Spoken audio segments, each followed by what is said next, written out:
এইটা একটা singer washing machine. এই ওয়াশিং মেশিনের সমস্যা হলো এই ওয়াশিং মেশিনের ড্রামটা ছিল টাল।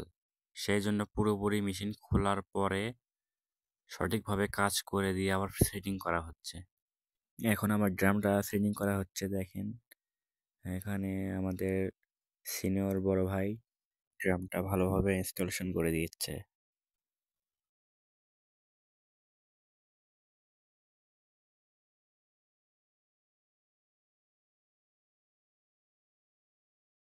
ইনস্টলেশন হয়ে গেল দেখেন, এখন খুব সুন্দরভাবে ইনস্টলেশন করা হয়েছে। সেটা পর্যবেক্ষণ করা হচ্ছে ভালোভাবে, যেন কোনো দিকে কোনো কিছু ছাড়া না পড়ে। এখানে আবার পাইপ লাগানো ছিল না একটা, ওই পাইপটা লাগানো হচ্ছে আবার। ড্রামটা সুন্দরভাবে লাগানোর পরে এখন পেছনে যে একটা মোটর আছে, যে মোটরটা আপনার পুরো পুরো পুরো ড্রামটাকে ঘোরাবে, সেই মোটরটা এখন ভালোভাবে ইনস্টলেশন করা হবে। এই মোটরের কানেকশনগুলো ভালোভাবে দেখে নিয়ে নিচে স্ক্রু ঘাইটে ঘাইটে মিলানোর পরে মিলিয়ে ভালোভাবে মোটরটা লাগানো হয়েছে।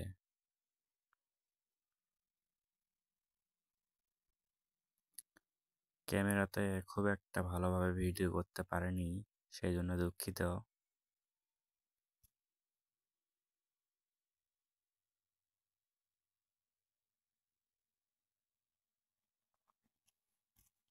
এখন স্ক্রুটা ভালোভাবে টাইট দেওয়া হবে।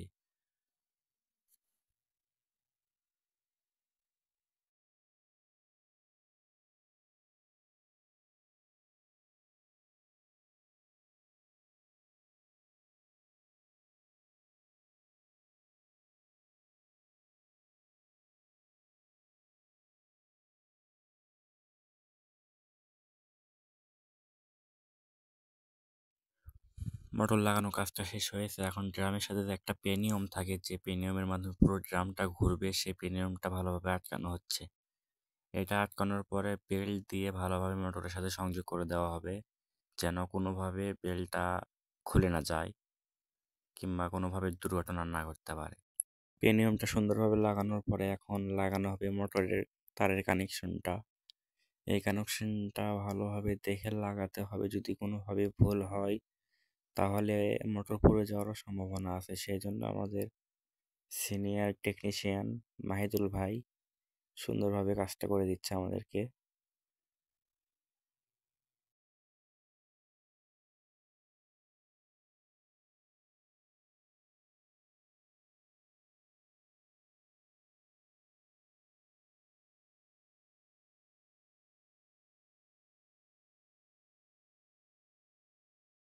এখন মোটরের সাথে সরাসরি সংযোগ দেওয়া হচ্ছে, মোটরের পিনগুলো ভালোভাবে দেখে লাগানো হচ্ছে এখন।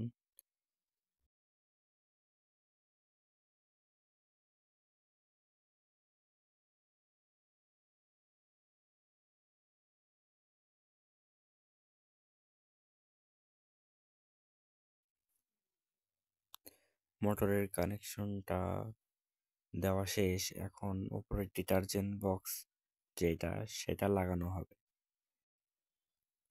এক পাশে ডিটারজেন্ট বক্সটা লাগানো হচ্ছে, আরেক পাশে ওই পাশের উপরে যে ওয়েটটা থাকে ওই ওয়েটটা লাগানো হচ্ছে। এই ওয়েট যদি না থাকে তাহলে আপনার ড্রামটা সঠিকভাবে ঘুরতে পারবে না।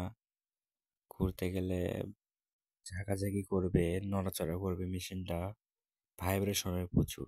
সেই জন্য ওয়েটটা সম্পূর্ণ ভালোভাবে লাগাতে হবে এবং ওয়েটের নাটগুলো শক্তভাবে লাগাতে হবে।